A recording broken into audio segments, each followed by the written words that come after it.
শীত কিন্তু প্রায় চলেই যাচ্ছে। বাজারে পালং শাক থাকতে থাকতে চলো একদিন তাহলে পালং পনির বানানো যাক। আজই দেখো বাড়িতে মা তৈরি করে ফেলেছে পালং পনির। প্রথমেই একটু জলের মধ্যে দিল নুন আর কর্নফ্লাওয়ার, এরপরে কিন্তু পাতাগুলো ভালো করে ভাপিয়ে নিয়েছে, তার মধ্যে একটু কাজু বাদামও দিয়েছিল।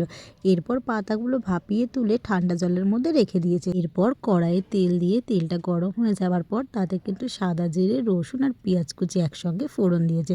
পেঁয়াজটা একটু লাল লাল ভাজা হয়ে আসলে তার মধ্যে দিয়ে দিলাম টমেটো কুচি, আর তার সাথে দিয়েছি সব রকমের মশলা, নুন, হলুদ, জিরের গুঁড়ো।